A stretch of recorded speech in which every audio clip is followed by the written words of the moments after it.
We recently started talking about the OPO8 leader, but at the time of me making my previous video, only 2 leaders were known. But now we know all 6 of them. So this is actually the perfect time to take a closer look at all those 6 leaders and see what they will bring to the game.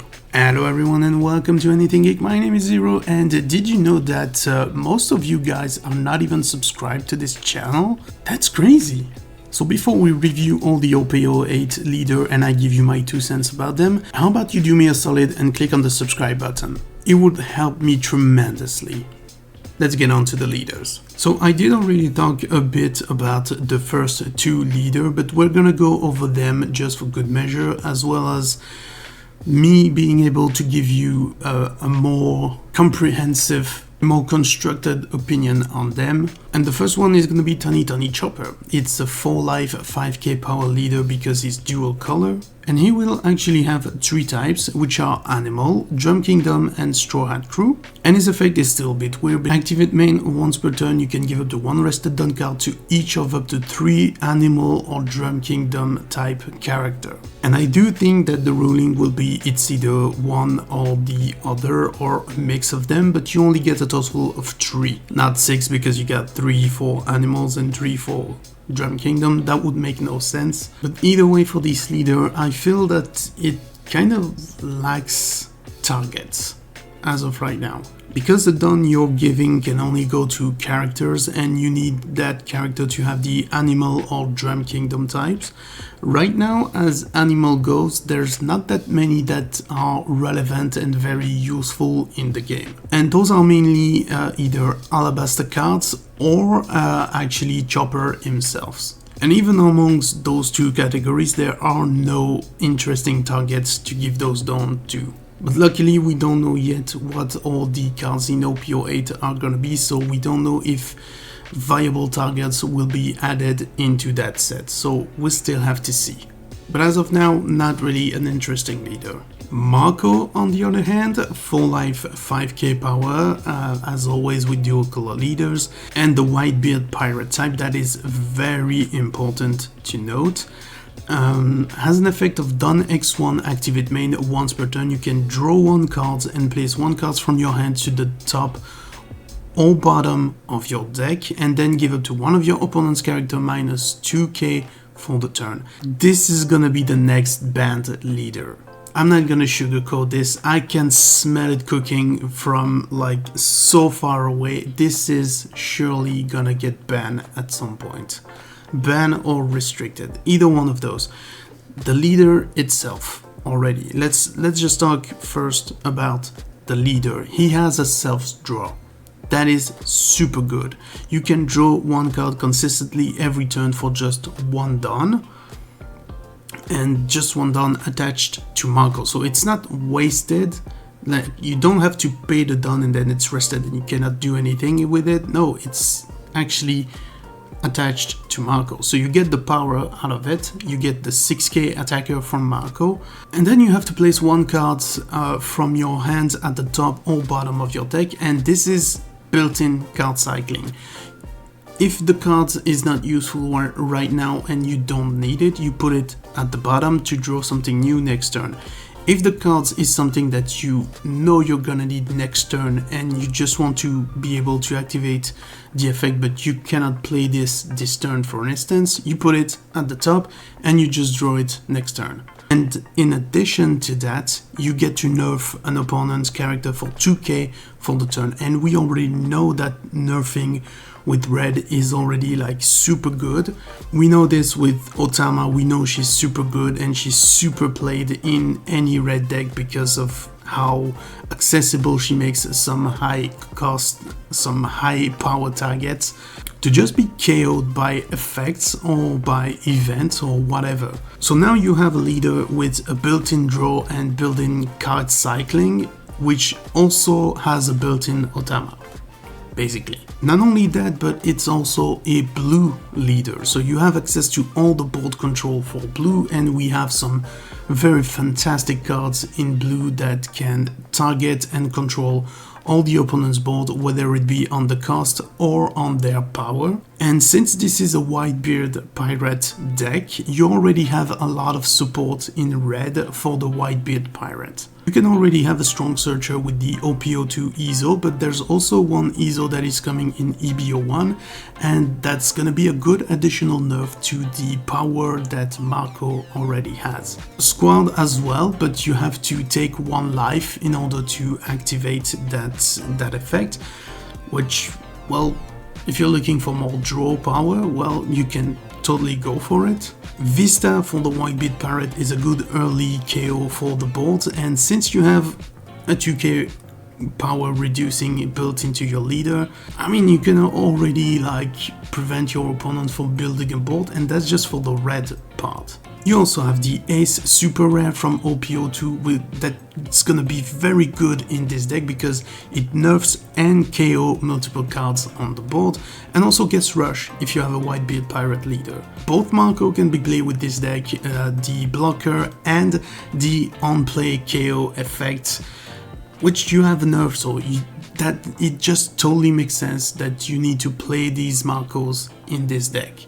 And also, I know Moby Dick is still banned, but you can set up a sort of Moby Dick using Rakio's effect to boost all your Whitebeard Pirate, albeit it's a bit less, but it is still dangerous. And that is not even talking about blue cards and what might come in the set in regards to blue Whitebeard Pirate. When I said this card is gonna be the next candidate for ban, I really do mean it. Play this while you can. The next leader we're gonna talk about is actually gonna be one of the 2 solid color leader for this set. It's gonna be Carrot. She's a 5 life, 5k power leader of the Minx type, and that is gonna be her biggest downfall actually, because Minx are kind of lacking right now. Throughout all the sets we have not really any good Minx to build a deck around. Her effect though is very interesting, so if Minx are coming strong in OPO8, that might be a very good leader to play, because you have an activate main once per turn. If you have a character with the Minx type in play, you can rest up to one of your opponent cost 5 or less characters, so you need the Minx to make it work, but you can rest some 5 costs just for having Minx in play. That is good. That is really good. Now we just need Minx to make this deck work and make sure that we can activate this as consistently as possible. Because green already have a lot of cards which have rest engine and stuff like that, and that is a good addition to it. That would be a perfect leader to go with that. Just add more Minx card. Next, we're actually gonna have a rework of a previous leader, because the first king leader that we had in OPO1 was not good. Just not good. It was really not good. You had a lot of Dawn minus to play with purple, because that's what purple do, and King's effect was if you had 10 Dawn on the board, your entire opponent's board gets a debuff of 1k power on all the characters. So since you were not gonna have those 10 downs anyway because you're down minusing consistently, then the effect was pretty much pointless and useless. But either way, we got a new king in town, and it's a full life 5k power because it's a dual color with purple and black of the Animal Kingdom Pirates. His effect is an activate main once per turn. You down -2 and you choose one effect. If your hands is 5 or less cards, you can draw a card. So that's already very good because you have some self-drawn power, which is always cool. And the second is you can give up to one of your opponent's character -2 cost for this turn. I don't know what they're gonna be cooking with the Animal Kingdom Pirate in the black color, but I already know that we have some strong cards in purple. As far as the black counterpart is concerned, they really need to take into account that we already have Ina, Lucci and Rebecca as combos for black, which with the cost reduction is gonna be very strong. And Actually, if you remember the Sakazuki leader, which was a problem, that's kind of a spin on it because the cost is not the same, but you also get the two same effects, but here they're separated.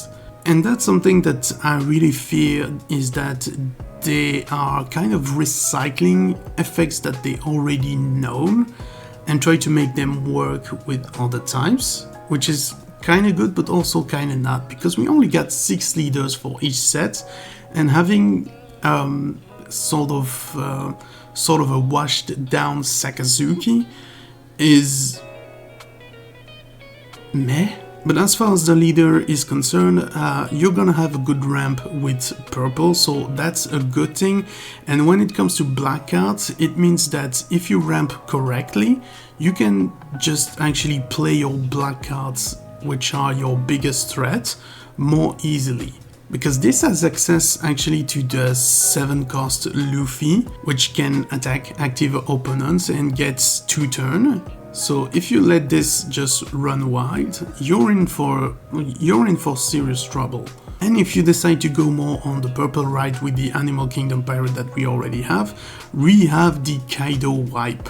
Worst case scenario, you board reset with the Kaido and you go again on the offensive because you can ramp. It does feel more balanced than Sakazuki, but we have to see what they're gonna come up with in OPO 8 as a support for this leader. Could be very interesting. And next we have Charlotte Pudding, and quickly before we go on, I know I already said this at the beginning of the video, but guys, remember to subscribe to the channel. If you enjoy geeky content talking about the One Piece card game, board games, anime, mangas and all that good stuff, subscribe to the channel because you're in the right place. And just know that this Pudding, this leader, is gonna be very dangerous. She's just a full life 5k power of the Big Mom Pirate type, but she's purple yellow, so already Big Mom Pirate, you have plenty of cards from the yellow side to choose from, and we don't know again what we're gonna have as Big Mom Pirates for the purple side, but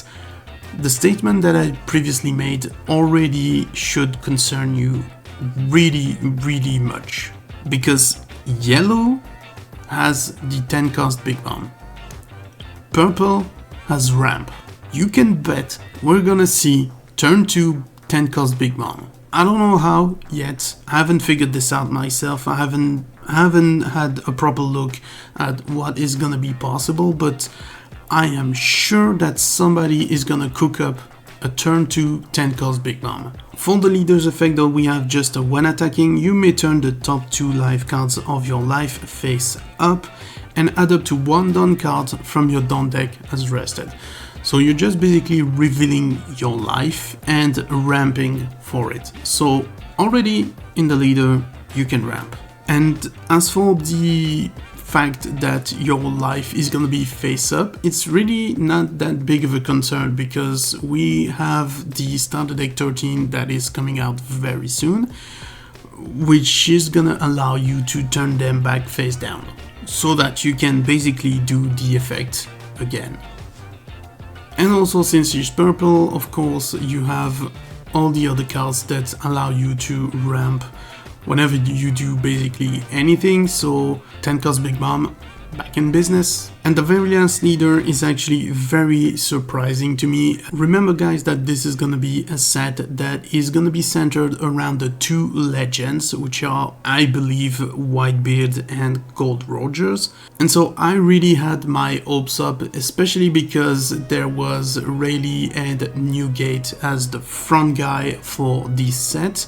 I was really hoping for a silver Rayleigh leader, but the last leader is gonna be Calgara, and yeah, it's still cool. I mean, since Newgate and Rayleigh are on the front cover of this set, I'm assuming that at the very least they're gonna be the secret rares for the set. But anyway, we're talking about leaders, and right now the last leader that we need to talk about is Calgara. He's the second solid color leader that we have in this set. It's a 5 life, 5k power, obviously, and he's also got 3 type, just like Chopper, and it's gonna be Jaya, Sky Island, and Shandorian Warrior.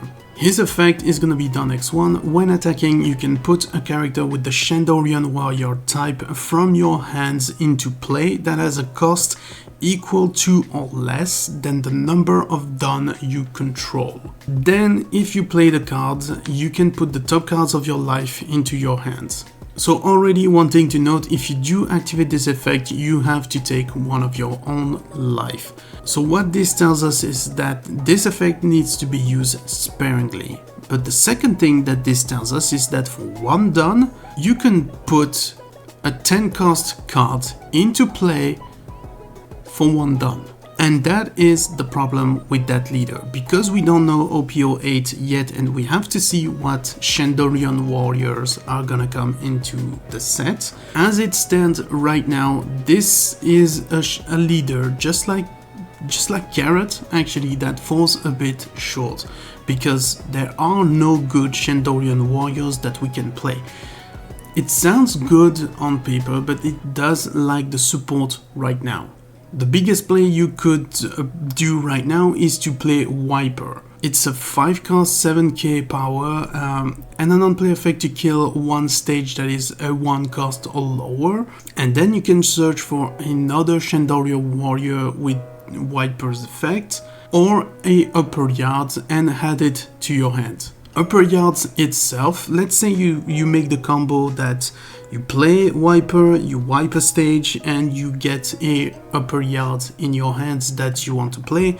Upper yard is just a searcher. It's a stage searcher. So both of those cards help you tutor something in the deck. It's cool, but right now it's not really helping us because you're taking one life to activate this. And that is a steep price for just a double searcher.